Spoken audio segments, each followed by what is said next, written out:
ನಮಸ್ಕಾರ ವೀಕ್ಷಕರೇ. National aerospace laboratory NAL ಈ ಒಂದು ವಿಭಾಗದಲ್ಲಿ ಖಾಲಿ ಇರುವಂತಹ ಹುದ್ದೆಗೆ ಅರ್ಜಿಯನ್ನು ಕರೆದಿದ್ದಾರೆ. ಹಾಗಾದರೆ ಎಷ್ಟು ಹುದ್ದೆಗಳಿಗೆ ಅರ್ಜಿಯನ್ನು ಕರೆದಿದ್ದಾರೆ, ಎಜುಕೇಶನ್ ಏನಾಗಿರಬೇಕು, ವಯೋಮಿತಿ ಏನು, ಅಪ್ಲೈ ಮಾಡೋದು ಹೇಗೆ, ಸಂಪೂರ್ಣ ಮಾಹಿತಿಯನ್ನು ನಾನು ನಿಮಗೆ ತಿಳಿಸ್ಕೊಡ್ತೀನಿ. ಈ ವಿಡಿಯೋ ಸ್ಕಿಪ್ ಮಾಡ್ದಂಗೆ ಪೂರ್ತಿ ವಿಡಿಯೋವನ್ನು ನೋಡಿ. ವೀಕ್ಷಕರೇ, ಎನ್ಎಎಲ್ ನ್ಯಾಷನಲ್ ಏರೋಸ್ಪೇಸ್ ಲ್ಯಾಬೊರೇಟರಿ ಈ ಒಂದು ಇಲಾಖೆಯಲ್ಲಿ ಖಾಲಿ ಇರುವಂತಹ ಹುದ್ದೆಗೆ ಅರ್ಜಿಯನ್ನು ಕರೆದಿದ್ದಾರೆ. ಟೋಟಲ್ 86 ಹುದ್ದೆಗಳು ಖಾಲಿ ಇದಾವೆ. ಈ ಒಂದು ಹುದ್ದೆಗೆ ಜಾಬ್ ಲೊಕೇಶನ್ ಅಂತ ಹೇಳಿ ನಾವು ನೋಡಿದ್ರೆ ಆಲ್ ಇಂಡಿಯಾದಲ್ಲಿ ಇರುವಂತಹ ಹುದ್ದೆಗಳಿಗೆ ಅರ್ಜಿಯನ್ನು ಕರೆದಿದ್ದಾರೆ. ಬೆಂಗಳೂರಿನಲ್ಲೂ ಸಹ ಹುದ್ದೆಗಳು ಖಾಲಿ ಇದಾವೆ ಅಂತೇಳಿ ಒಂದು ಮಾಹಿತಿಯನ್ನ ಇವರು ನೀಡಿದ್ದಾರೆ. ಅದೇ ರೀತಿ ಯಾವ ಹುದ್ದೆಗೆ ಅಂತೇಳಿ ನಾವು ನೋಡಿದ್ರೆ ಟೆಕ್ನಿಷಿಯನ್ ಒನ್ ಟೆಕ್ನಿಷಿಯನ್ ಒನ್ ಈ ಒಂದು ಹುದ್ದೆಗೆ ಅರ್ಜಿಯನ್ನು ಕರೆದಿದ್ದಾರೆ. ಸ್ಯಾಲರಿ ಏನಿರುತ್ತೆ, ಒಂದು ವೇತನ ಏನಿರುತ್ತೆ ಈ ಒಂದು ಹುದ್ದೆಗೆ ಅಂತೇಳಿ ನಾವು ನೋಡಿದ್ರೆ 38,500 ರೂಪಾಯಿಗಳ ಪರ್ ಮಂತ್ ವೇತನವನ್ನು ಇವರು ನಿಗದಿಪಡಿಸಿದ್ದಾರೆ.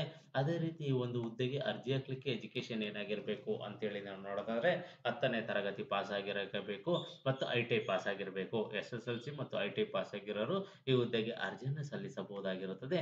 ಅದೇ ರೀತಿ ಈ ಒಂದು ಹುದ್ದೆಗೆ ಏಜ್ ಎಷ್ಟು ಇರಬೇಕು, ವಯೋಮಿತಿ ಏನಿರಬೇಕು ಅಂತೇಳಿ ನಾವು ನೋಡೋದಾದ್ರೆ 18ರಿಂದ 28 ವರ್ಷದೊಳಗಡೆ ಇರೋರು ಈ ಹುದ್ದೆಗೆ ಅರ್ಜಿಯನ್ನು ಸಲ್ಲಿಸಬಹುದು. ಈ ಹುದ್ದೆಗಳಿಗೂ ಸಹ ವಯೋಮಿತಿ ಸಡಿಲಿಕೆಯನ್ನು ನೀಡಿದ್ದಾರೆ.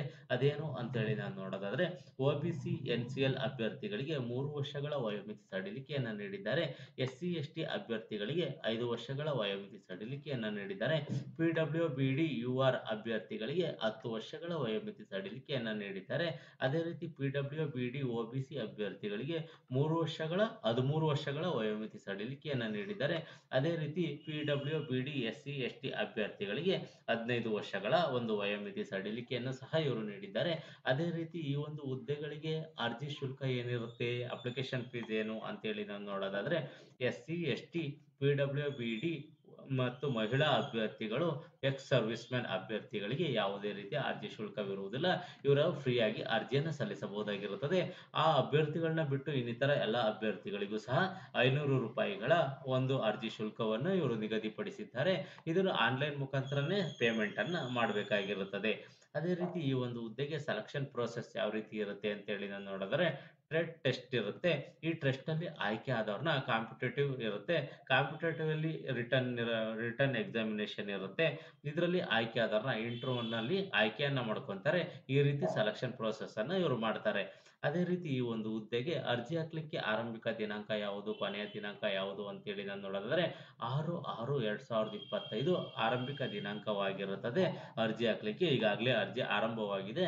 ಕೊನೆಯ ದಿನಾಂಕ ಬಂದು 10 ಜುಲೈ 2025, 10/7/2025 ಕೊನೆಯ ದಿನಾಂಕವಾಗಿರುತ್ತದೆ. ಈ ಒಂದು ಹುದ್ದೆಗಳ ಬಗ್ಗೆ ನಿಮ್ಗೆ ಹೆಚ್ಚಿನ ಮಾಹಿತಿ ಬೇಕು ಅಂತ ಹೇಳಿದ್ರೆ ಅಫಿಷಿಯಲ್ ವೆಬ್ಸೈಟ್ ಆದ ಅಧಿಕೃತ ವೆಬ್ಸೈಟ್ ಆದ NAL.RES.in ಈ ಒಂದು ವೆಬ್ಸೈಟ್‌ಗೆ ಹೋಗಿ ನೀವು ಹೆಚ್ಚಿನ ಮಾಹಿತಿಯನ್ನ ನೀವು ಪಡ್ಕೋಬಹುದಾಗಿರುತ್ತದೆ. ಯಾರೆಲ್ಲ ಈ ಹುದ್ದೆಗಳಿಗೆ ಅರ್ಜಿಯನ್ನ ಸಲ್ಲಿಸಬೇಕು ಅನ್ಕೊಂಡಿದ್ದೀರಾ, ಈ ಒಂದು ನೋಟಿಫಿಕೇಶನ್ ಅನ್ನ ಸಂಪೂರ್ಣವಾಗಿ ಓದಿ ನಿಮಗಿದು ಸೂಕ್ತ ಅನ್ಸಿದ್ರೆ ಮಾತ್ರ ಈ ಹುದ್ದೆಗಳಿಗೆ ಅರ್ಜಿಯನ್ನ ಸಲ್ಲಿಸಿ. ಈ ಒಂದು ಮಾಹಿತಿ ಇಷ್ಟವಾದರೆ ಸಬ್ಸ್ಕ್ರೈಬ್ ಮಾಡಿ, ಶೇರ್ ಮಾಡಿ, ಲೈಕ್ ಮಾಡಿ.